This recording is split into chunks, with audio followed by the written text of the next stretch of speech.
You are now listening to Talk Your Jits podcast.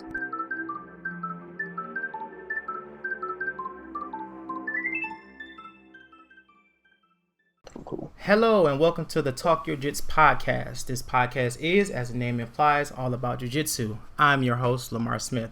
And today's guest is a brown belt who trains at Voyage Martial Arts located in St. Clair Shores, Michigan.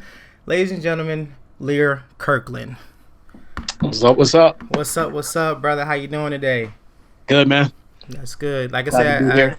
I appreciate you doing this for me, man. Because I was, once I got this started and just seeing your energy on Facebook, and I was like, man, I gotta get him on here. I was like, please, let him say he gonna do this, man, because I had to get you on here, dude.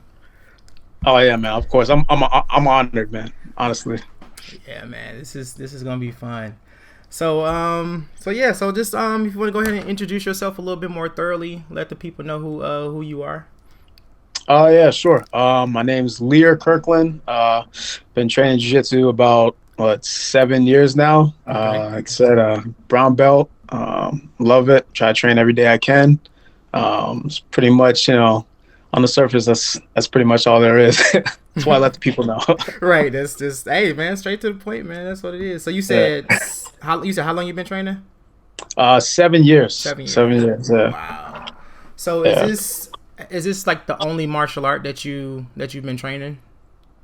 Yeah, pretty much. Primarily jiu-jitsu. When I first started out, I did a little bit of kickboxing at the first gym I trained at. Mm-hmm. We did, kickboxing and jiu-jitsu, but I don't know, jiu-jitsu's always had my heart. All the other arts, I tried a little bit of Muay Thai, a little bit of boxing, and it just wasn't the same as doing jiu-jitsu. So jiu-jitsu's been the main thing.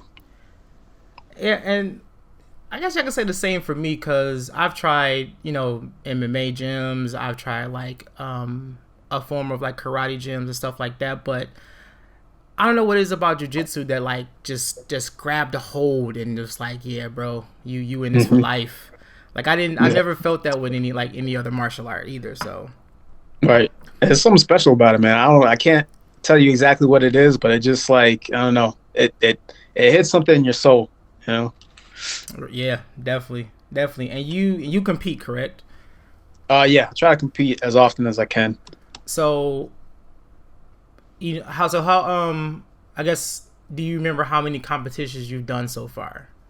Oh man, I wish I kept track of that. That's probably that would have been really cool to know, as far as when I started up until this point, how many competitions I've done, win-loss record and all that. But I kind of just I don't know. I enjoy the journey, but I would say I definitely competed over I don't know, say 20, 30 times. Wow. Yeah. So Yeah. So with me, literally that tournament that we kind of quote unquote met at was literally my very first tournament I've ever done. And I kind of swore off doing competitions before I did that one. But after that tournament, I was yeah, I can see myself doing this a lot. Yeah. So when do you remember when that happened for you? When did that competitiveness was yeah, I can see myself competing as much as I possibly can? I don't know. Probably when I was a blue belt. So the first gym I started at was Lions Roar Extreme Martial Arts in Centerline. I trained there for 2 years, and I got my blue belt there, and I competed once at white belt, and I don't think I competed again until I don't know. I competed twice when I belonged to that gym. Yeah. So I don't know. I guess I've kind of always had that that competition bug. Mm-hmm. I've always wanted to it feels good to roll in the gym and know where you're at, but it's something completely different to go out there and see where you stack up against other guys in the area, or even other guys in the state, or the country. It's just for me, I want to know that my jiu-jitsu is rock solid. So there's no better way to do that than to get out on the competition mats and see what you can do. I totally agree. Like I 100% agree with that because, yeah, you train with your teammates 2, 3, 4 times a week, so you kind of know what to expect, or they know what to expect from you. But yeah, once you get into that competition scene and you're going against a complete stranger, it's like, yeah, now it's time to really show what this is all about. Yep. So yeah, so I definitely agree with that. So Sure. I guess you kind of touched on it, but when was that? Like, do you remember the moment that you like fell in love with jujitsu? Oh, my first class. Oh, really? Yeah, first class. Yeah. So my brother, he started training maybe like a month or two before I did. He kept telling me, you got to come out, to the gym and try this jiu-jitsu thing. I was like, okay. At that point, I didn't know anything about jiu-jitsu. Like I had seen, Anderson Silva do triangle chokes in the UFC, and that's pretty much all I knew. Right. I think I tried to go for a triangle my first class, but I got out there. It was my brother and then the instructor, Sean Fouts, and he basically beat my butt for like an hour straight, and I was like, man, this is incredible. Like I got to keep doing this. I love it. Like that was the strangest thing, but like that moment, I was like, no, this is for me. This is for me, 100%. Definitely. Like I wouldn't say white belt, but like I guess like halfway through white belt, I was like, okay, this is pretty cool. This is pretty dope. But I think, yeah, a little bit like blue belt era, when it was like I got into like teaching and I was really training like 5 days a week, and I was like, yeah, this is it. Like I don't want to do nothing else. Yeah. And now being a brown belt, I was like, yeah, this is it. This thing is cemented at this point. Yep. So, like, it's too deep in the game to turn back now. Yeah, man. Like, yeah, like, you're way too deep. Like, you're at the finish line at this point. Like, yeah, it's just another 2, maybe 3 years, depending on how much you train. But right. it. Like, you're at the end. Like, you at the end. You can't stop now. Mm-hmm. So with so during your journey, you being a brown belt, as well, like, what has been like your, like, obviously white belt has been your struggle, but like more on a personal level, like, what's been your toughest like belt rank? Toughest belt rank. Mm-hmm. I would probably say, let's see.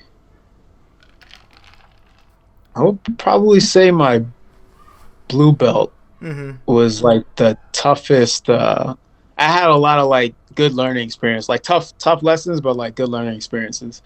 So like, I had a couple competitions, I was trying to compete a lot, when I was a blue belt, and I ended up losing a lot too. But like it was, against good guys and guys that beat me multiple times. So like it kind of like it had to force me to sharpen my mindset. Not take losses as not take failure as fatal or final, but keep pushing, keep trying to find ways to improve and to change your game, not keep doing the same thing over and over again. So that was kind of one aspect that made my blue belt tough. Also, like another thing was I think this might have been right when I got my purple. I tore my MCL. So I was just in practice one night, and I just heard a loud pop, and I was like, "Oh, I know that's gonna be bad." I was like at the end of class too, and it was like two rounds left. We were just doing rolling, and it didn't feel too bad through the last 2 rounds, and then I sat and I got cold afterwards. Just kind of taking it at an open mat, and I went to go stand up, and I couldn't bend my leg, and I was like, "Yeah, this is gonna be bad." So. I ended up taking, I think 4 months off at that point, and it was really, really rough. I tried to come into the gym a little bit, but I'm the kind of person where if I'm there, I need to be doing something. I want to be doing something. So like I hear people say all the time, if you're injured, you still come to the gym and try to learn, and that's good. Like I don't I'm not knocking that at all, but for me, it's just like that ache is like if I'm there, I want to be on the mats doing something, and I know I can't, so it's just not the same, you know. It's So, not, and that was gonna be like my question. Like, what was like the hardest news? Like the fact that you're gonna be out for that long time, or just the thought of like, damn, I'm not gonna be training for X amount of time. yeah, I think it's just that daily, like, I want to get out there and do it, but physically I can't, and I know if Right. I get out there and try to get on the mats and do something, I'm gonna end up hurt myself worse and have to take more time off. So it's like, it's just that constant thing in your mind. It's like, all right, am I good yet? Am I healed up yet? Try to bend my knee. Nope. All right, I need a couple more, some more time off. So I'll try again another hour or so, see what happens. right. Yeah, this is that never ending hope. Right. But like I've never suffered, thankfully I've never suffered any like major injuries like that training. Praise But God, that's good. But like during like my blue belt, when I was really training like almost like every day, like I did pull like a muscle real bad in my back, and to the point where like I was like my back was like stiff as a board. And I went to the hospital and they're asking me like, okay, like what do you do? Because you're like you don't look, you're not too big, so they're trying to like rule out everything. So they what do you do? I was like, well, I work in retail, so I'm standing all day, and I also train, martial arts. And he was like, oh, okay, so what do you do? And I was like, I do jujitsu, and had to explain to her a little bit on what that was. Right. So she was like, oh, okay, whatever. So she's like, well, they did the X-rays. They're like, well, we don't see any, tears. It's probably just, muscle spasms from, you using your body a lot. Excuse me. Mm-hmm. So she was like, well, maybe you can take a break. And I sat there, and I looked at my wife. And I looked over. I said, I don't think I can take work off like that because I just started.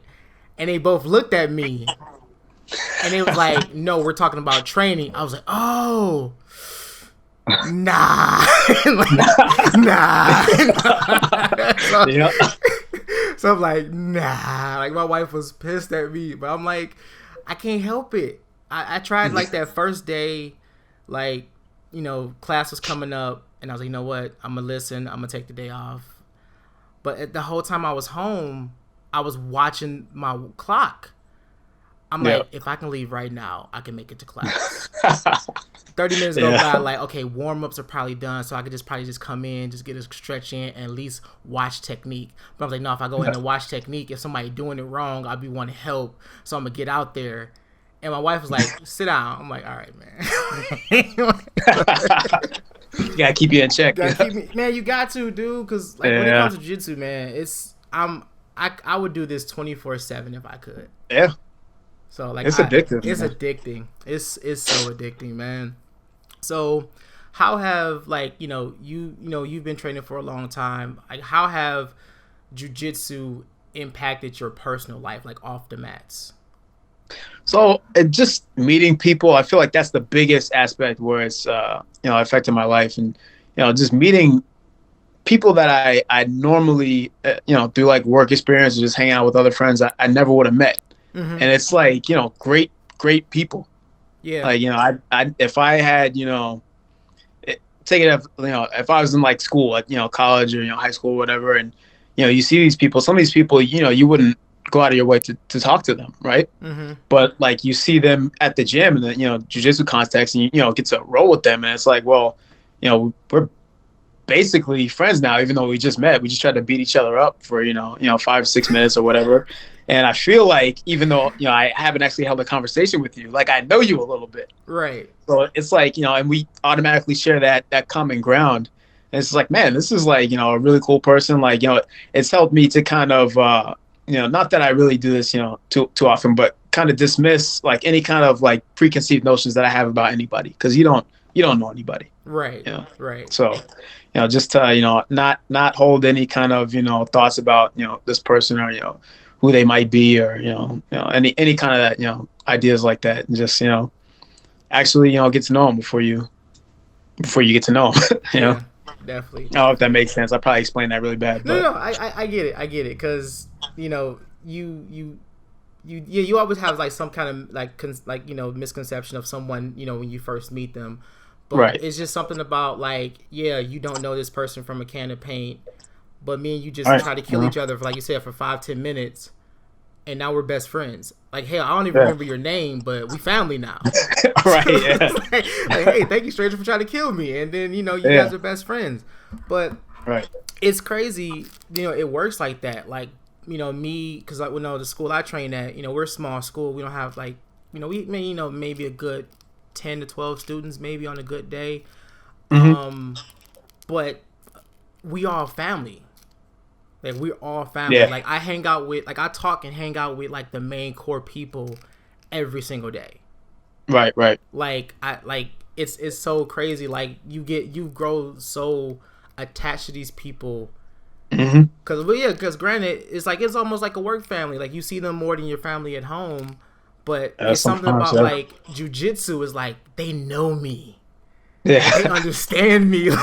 Yeah. Like, they lock themselves in a padded room and put on like murder clothes, and we try to commit crimes, and we go home and we laugh about it. Yeah. Like, this is just it's weird to explain that to people, but like, yeah, that's exactly what it is. It is. It's the hardest thing in the world to explain to somebody. Like, when I try to like talk to my coworkers about this, they're just like, yeah, I hear what you're saying, but I still don't get it. It's like, you would have to come to the gym and we would have to roll, and you'd have to experience it for yourself, and then you'd understand. Yeah. But me just talking about it, it's not going to get through. You have to feel it. Yeah. So you have to. You have to feel it. Because, that same thing, like when I, if I'm out or, like when I meet new people and I find out somehow I, train jujitsu, and they be like, oh, what's that? Typically people think, when you hear a name like that and you think the word martial art, everyone thinks like, oh, like karate and stuff. Yeah. Be like, no, not quite. Oh, so what is it then? I just can't tell you. Yeah. It's not like a secret society thing. It's just like, you can't explain it. Yeah. And even if you like, then you would feel weird. Like, okay, let me just show you. Like, you can't perform a move on them because that's a no-no. But you can't show them a video because to them, it just is like two men in pajamas rolling on top of each other. Right. And to us, it's like, oh no, this dude's going in for the kill. So I'll just be like, I was like, joint manipulation and strangulation. I just leave it at that. Like, we choke and break limbs. That's pretty the good. best way I can explain it. Yeah. And they'd be like, I like it. Oh. I'm like, yeah, because I'm like, I can't explain techniques to you. I can't, can't like demonstrate on you. If it was like karate or some form of a striking martial art, I can do a couple moves to show you what we learned, but I can't just walk up on a random street like, I do jiu-jitsu. Like, oh, what's that? Let me show you. And just choke this person unconscious. Like, you can't. As fun as that would sound, but like, you can't do that, man. Yeah, that's funny, man. I feel like that for me, like the simplest way to explain it, it's still very surfacey, and they probably won't get it. But I ask them if they've ever seen like collegiate wrestling, like or like Olympic wrestling. And they say yeah. And I said, well, it's kind of like that, but you add in submission. So just like you said, you can manipulate the joints, attack, hyperextend the joints, and then you can strangle people, you can choke them. And they're just like, whoa, well, that sounds like very violent. And I'm like, well, yeah, kind of, but again, you'd have to experience it to understand. Like, we're not out here just like injuring people every day, like taking care of our training partners, but we're going hard too, because you can do that in jiu-jitsu. And you beat me to it. And I'm someone who has experience in like in martial arts. I'm trying to think of like, I don't want to bash other martial arts because that's not what I do. Like, I love all forms of martial arts, but I do jiu-jitsu. But it seems like to me, like jiu-jitsu is kind of like maybe the only martial art I can like think of that you can go full force to really learn it. Like, you can't go full force and kick somebody in the face. Right. Like, you can't go for like full force and throw a body punch or throw a liver kick or anything like that, because you can seriously do harm. Granted, you can do that in jiu-jitsu, but it's a throttle there. Like, you can speed up or slow down. You have to be able to throw a punch at some point at full speed to know how to throw a punch or how to throw a kick. With jiu-jitsu, it's like, okay, we're going to teach you just at the edge, but just know if you go a little further, something will break. Right. Yeah. And like yeah, because me and my instructor was talking about that because we had a student that came in. And he was like, like, have you learned anything? And he was like, well, yeah, I learned a little Krav Maga. And I'm like, how do you, like, that's one martial art. I'm like, how do you fully, like, practice Krav Maga because of the nature of the martial art? But right, yeah, but that's just a whole other anything. But yeah, I feel like the kind of the magic behind like why you can train jiu-jitsu so hard and, still for the large part, for the majority of people, remain unharmed, uninjured is one, I mean, like the ability to, tap out. Like, of course, at any time, if you're feeling uncomfortable, if you're feeling too much pressure, if, something's starting to hurt and you don't know if it's actual submission, but you're feeling pain, you can always tap out and your partner's going to stop. Right. mm-hmm. And two, there's like the pain threshold.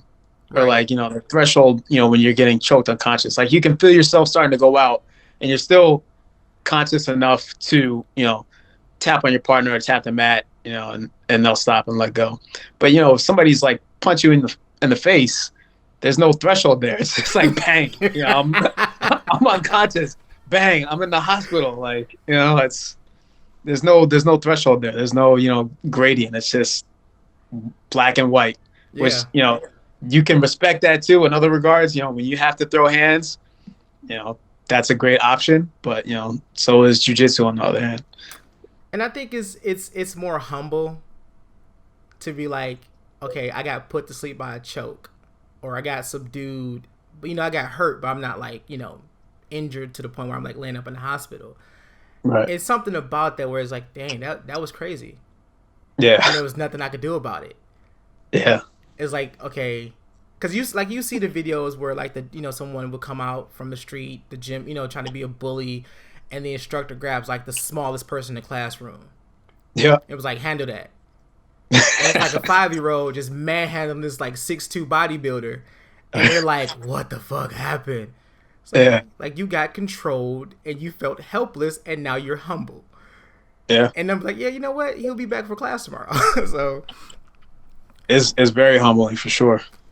Yeah, definitely. So sure, man. Do you, so the school that you train at now currently, is it a big school or?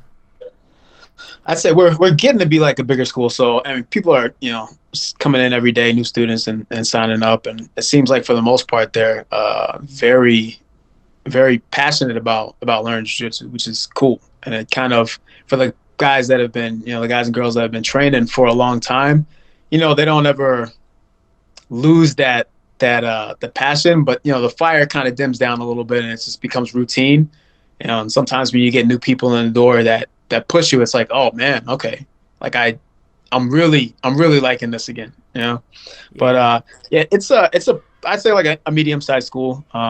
We got a good core of people that train on the regular, and then a good crop of people that like to compete too. So it's really, really cool, and we're all helping to push each other and stay motivated and continue to learn and push ourselves past our limits and stuff like that. So it's a really great school. I've been to a lot of other gyms around, and I'm not knocking anybody, but I love training at Voyage Martial Arts, and I love the people there.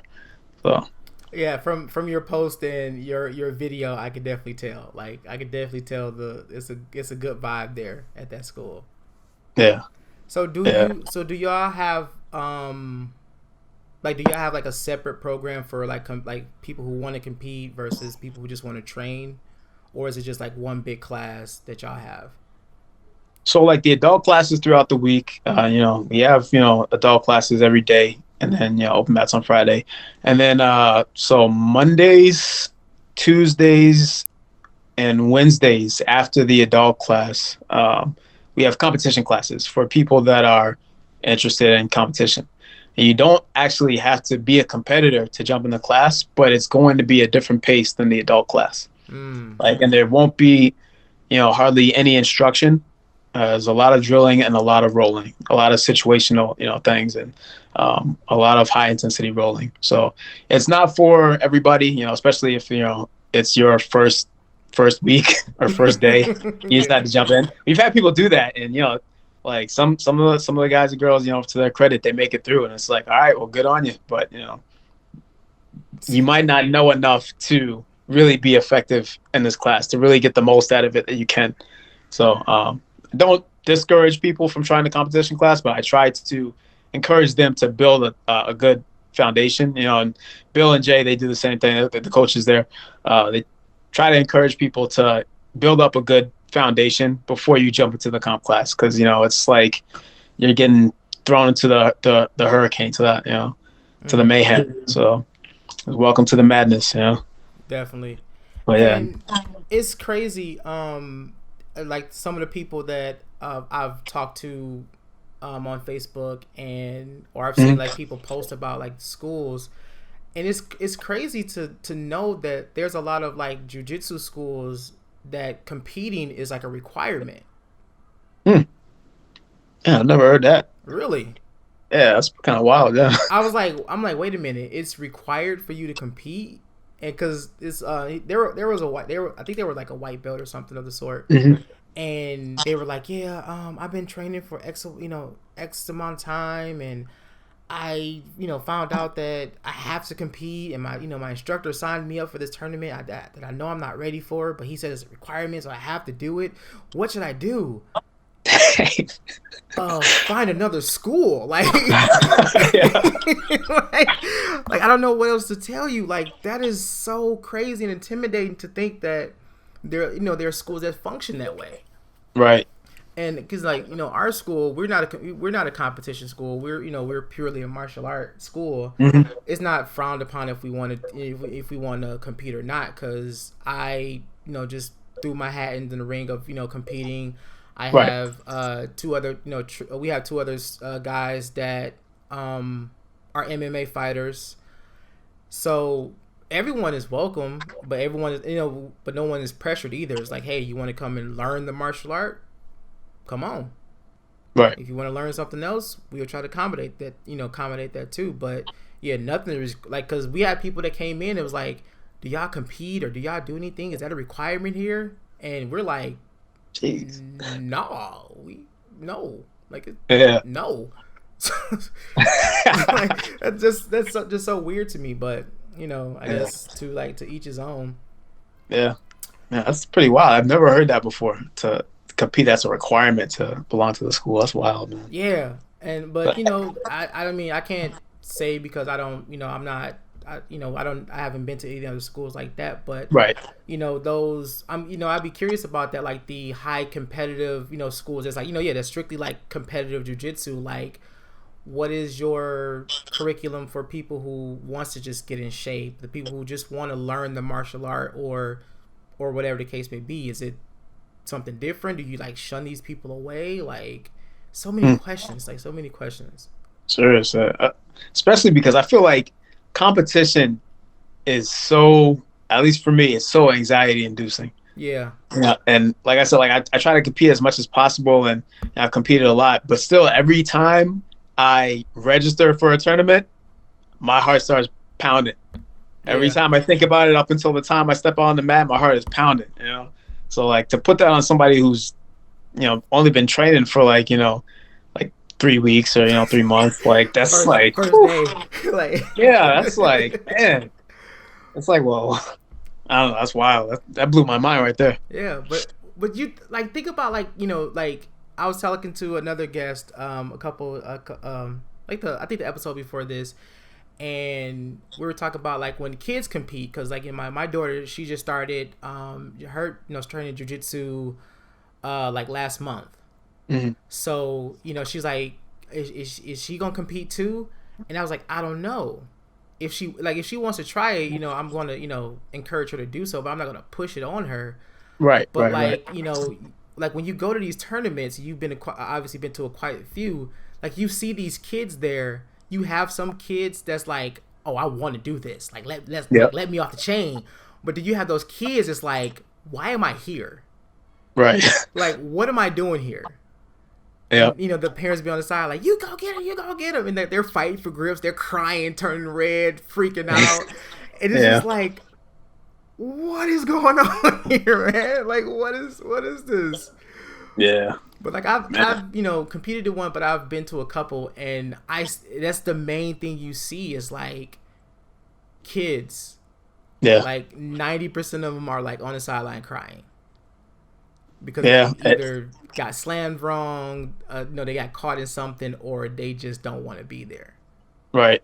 Yeah, that's like that's madness. I mean, it's yeah. You said what?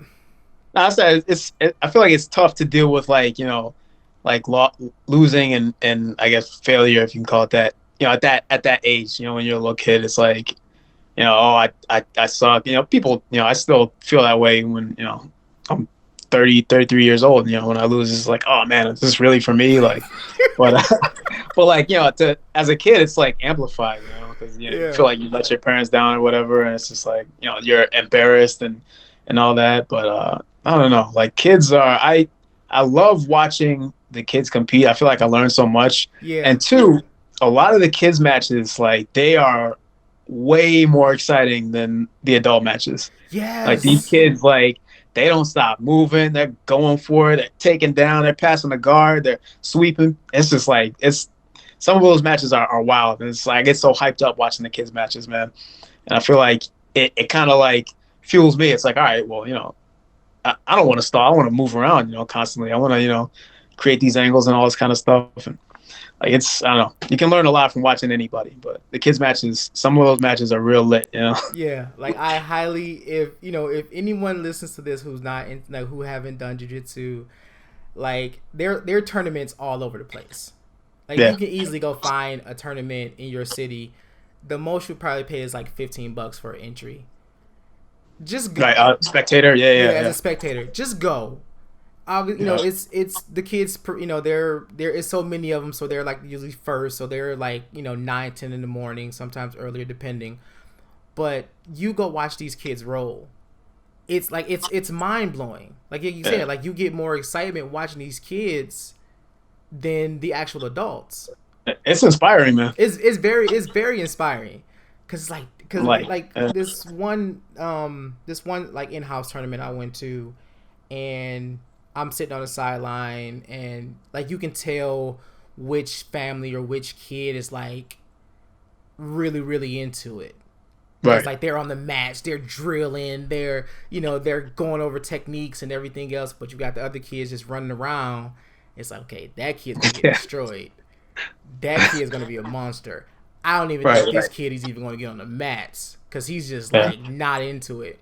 But like, it was this one particular girl, and she had to be like about 6 or 7, give or take. Small, skinny little girl. Like, her gi was like twice her size type deal. And she's standing there, and she's like just in her own world, little pink vibrant gi, and I'm just sitting there like, what is she doing? Yeah, I'm getting nervous, just like waiting for her to go up there. They called her name. She steps up. She shook the judge's hand. She shook the ref's hand. She shook the opponent instructor's hand. And as soon as this slap and bump happened, something switched, and she was an absolute nightmare. Jeez, man. From like, it was literally quick. It was like a quick, like, double leg takedown, straight to side to an armbar. Yep. And I was like, oh my damn.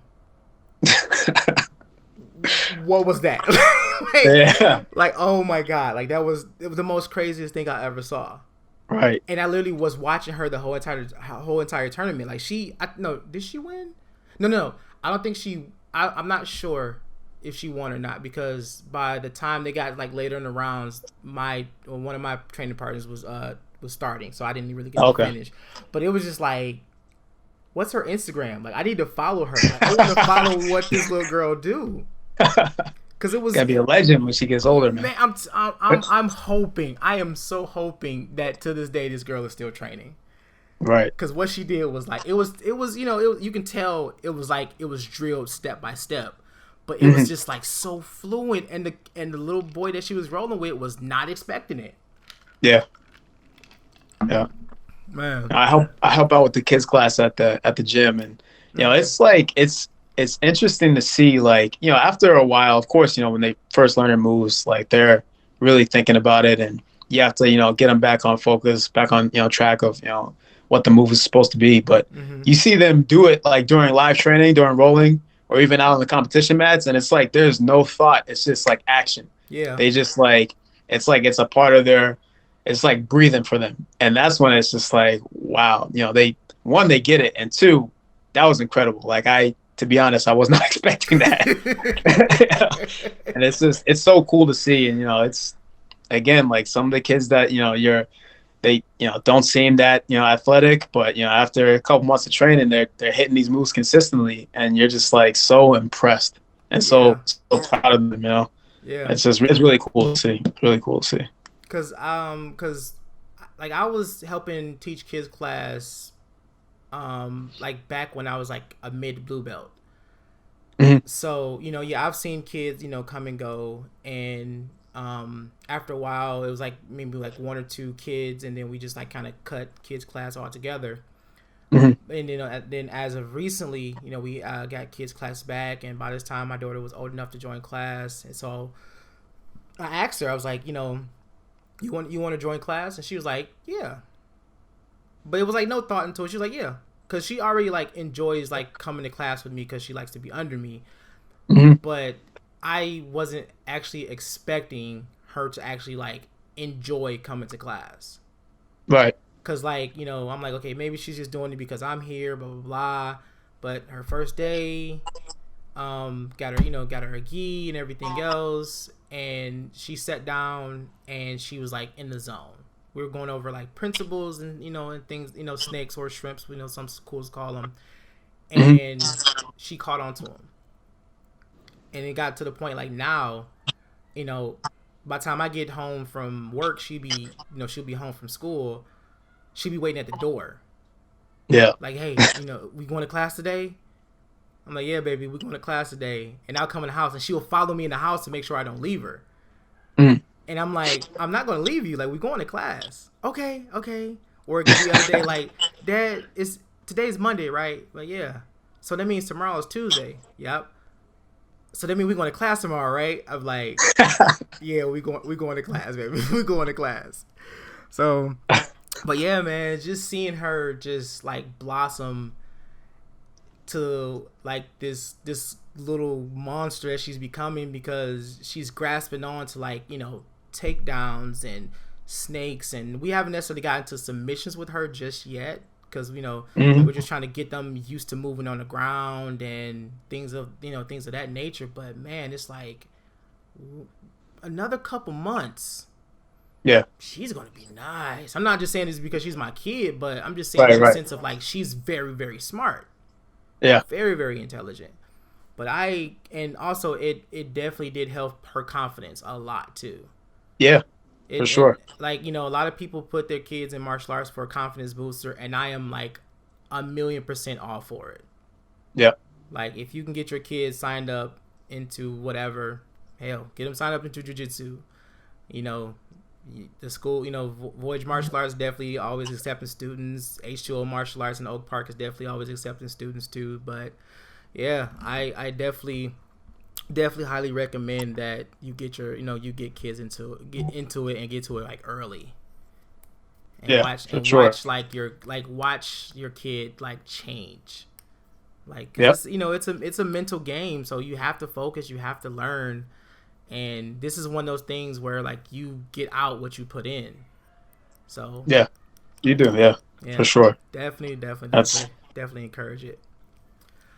But it helps that it's in her blood too, right? Her daddy's a brown belt, so she got the bug already. Man, she got it, dude. She got it, because what really like what really got to her was I think I just got my 4th stripe on my belt, and my daughter was like, "Oh, you got a purple belt." I was like, "Yeah." She said, "Well, I only got a white belt."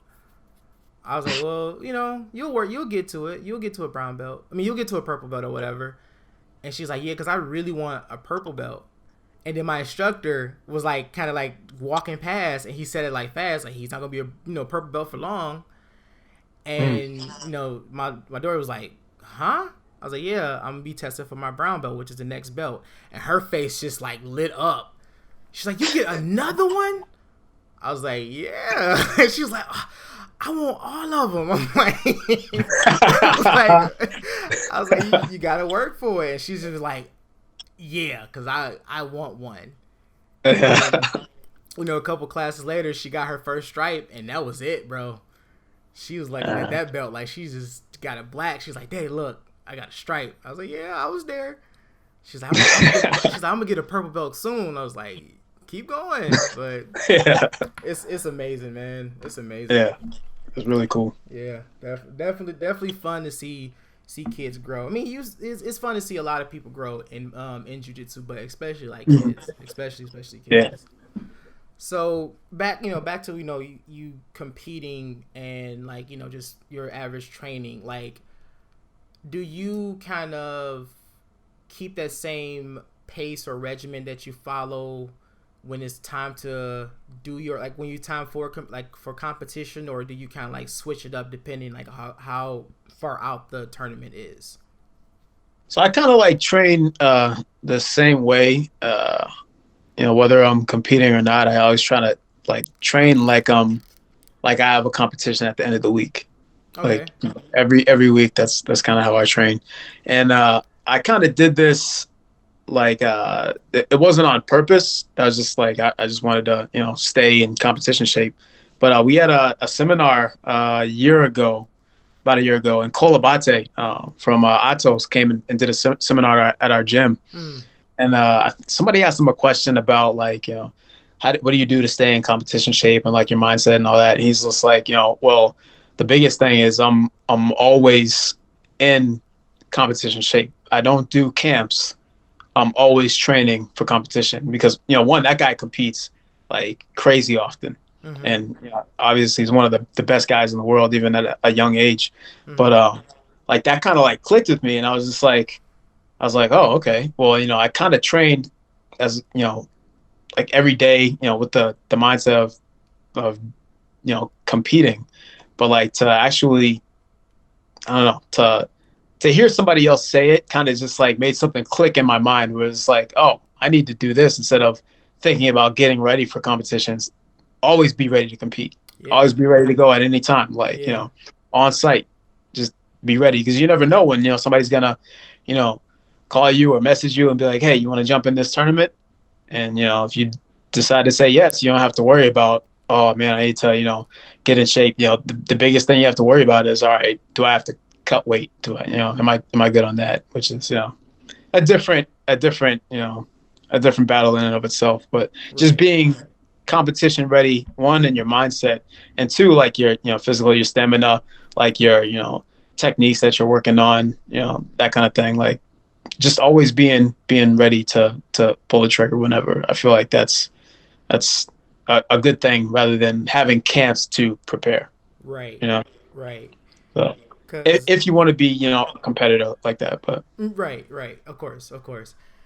And like when I got my brown belt and I was like, I'm always promoting that, I want to like take privates or like start kind of like building my own clientele of students because eventually I would like to open my own school.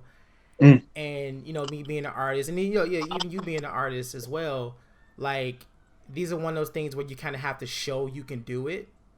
Yeah. Because you can't walk up to somebody like, I'm a rapper or I make music or I do a martial art. Hey, come listen to me or hey, come train with me. They'd be like, you got anything out? Like like what's your credentials? Like, but you're like, well, I ain't got none right now, but I'm hot. I ain't got no school or no students or nothing, but come check me out. People like, man, fuck out of here.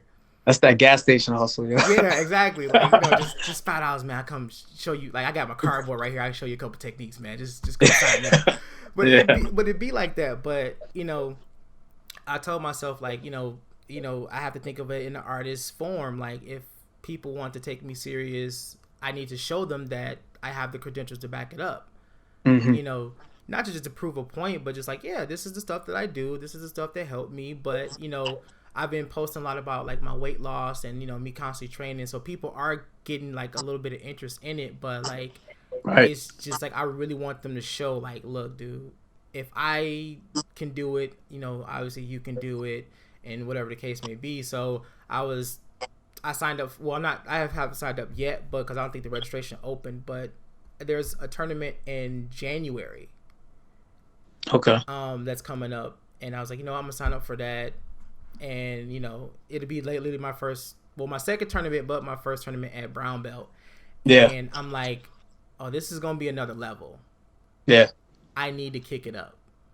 Yeah. And it's like as soon as I said that to myself, I just been on it, man. Like making sure I'm not missing class. I'm at the gym. I'm at like Planet Fitness 3 days a week. I'm training 3 days a week. We got open mats on Sunday.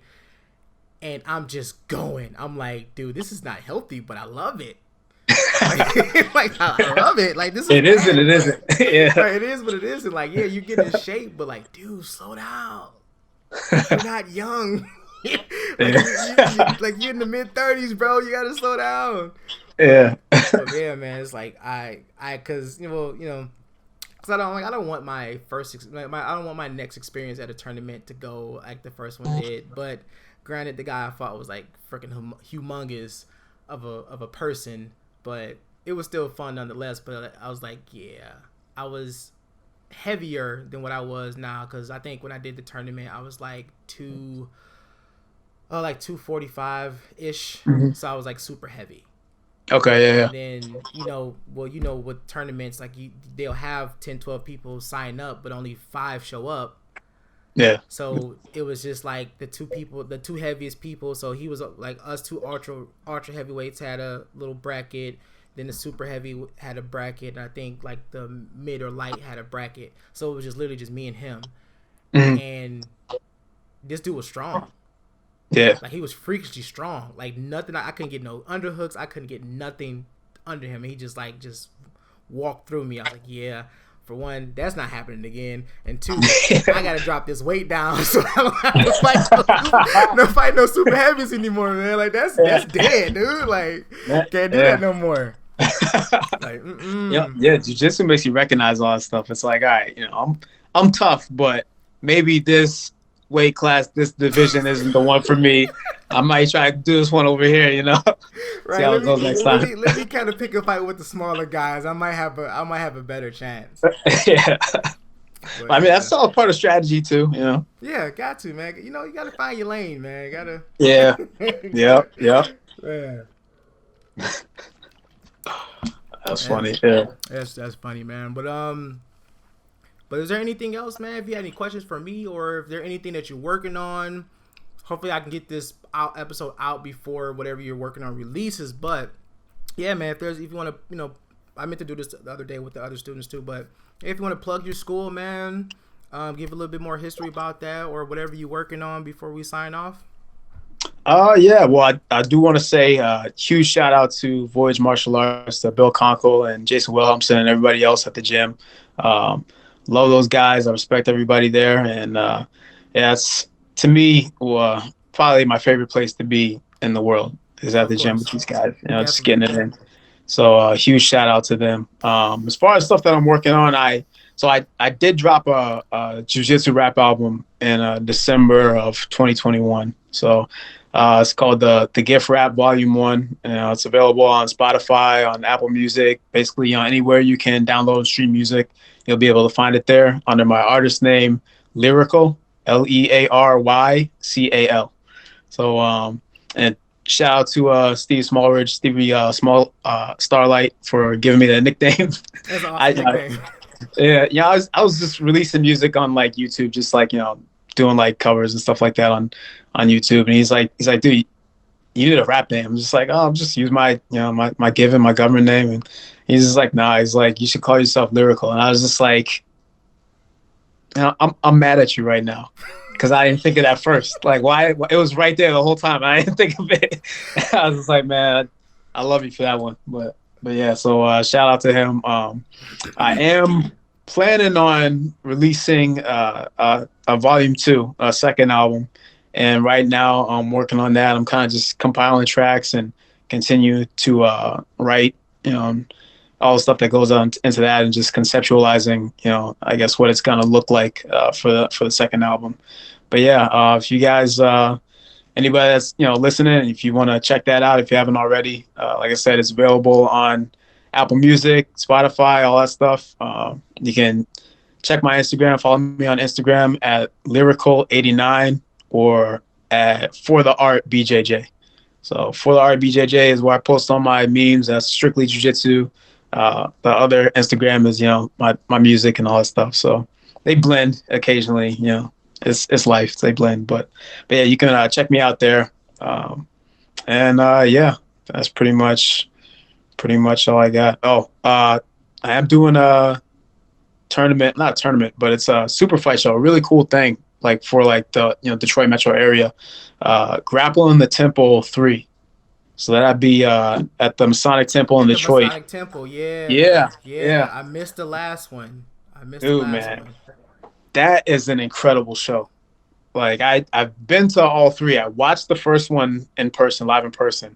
I had one of my teammates, Alex Alexander. He was competing in it, and I was there just being in the atmosphere and feeling the energy and just watching like good jiu-jitsu. Like, dude, it was incredible. I was like, man, I want to be on this. I want to be on the next one. So when they had it last year, I jumped in the qualifier, and I actually didn't qualify to make it on the show, but I got invited on like a couple weeks later. Just I don't know what happened, whether it was injuries or whatever. Somebody dropped out, but I actually made it on the second show, and man, it was such a cool experience to be able to go out there on the mats in the Masonic Temple. You got a huge crowd all around you. You get to walk out to the song of your choice and all that. And it's just like you got your team like cheering you on. You got random people you don't even know cheering you on. It's like the energy is like unmatched. I haven't done anything like super major. Like I haven't been to IBJJF, one of the major tournaments, or done like ADCC or anything. So I know it probably pales in comparison. But for me, like my first time experiencing something like that, and I think that's probably one of the biggest things in Detroit and the Michigan area. Like it was something else. Like I can't say enough about that event. And Fabio Lima and 313 BJJ for putting that together and hosting it and everything. Like that's an awesome show. But yeah, the third one is going to take place January 27th, I believe. So that'll be at the Masonic Temple. They got tickets live up on the website and all that. Grappleinthetemple.com, I think is where you can find it. So yeah, that's the next big thing that I'm looking forward to. So gotcha. So I don't know. We might have to, by that time I should definitely try to get down there, maybe do some like quick interviews for the show. But yeah, man, like I seen you post about it last year, and it completely slipped my mind. So I'm glad you said something now. But yeah, I've heard about it last year. Like I said, I looked into it and it sounded like an amazing thing. But just to hear you say like you speak highly of it, we know that we need more things like that here in Detroit. Well, just for jiu-jitsu in general, like bringing this to the forefront and like show people like there's more than just like UFC that people can compete in or people can thrive in. So we're definitely gonna have to check that out, man. But I appreciate you. Man. I appreciate you sharing that information, man. I appreciate you coming in and sharing your journey with us, man. Yeah, thank you for giving me the platform, the opportunity, man. I appreciate talking with you, and I definitely want to link up with you and get some training in.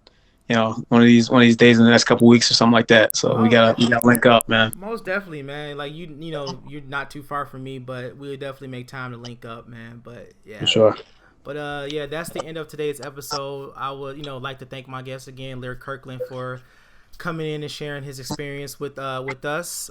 Please go follow our Facebook and Instagram page to stay up to date on future episodes. This has been the Talk Your Jits podcast. Keep rolling, keep grinding, and remember, long live jiu-jitsu. Have a great day.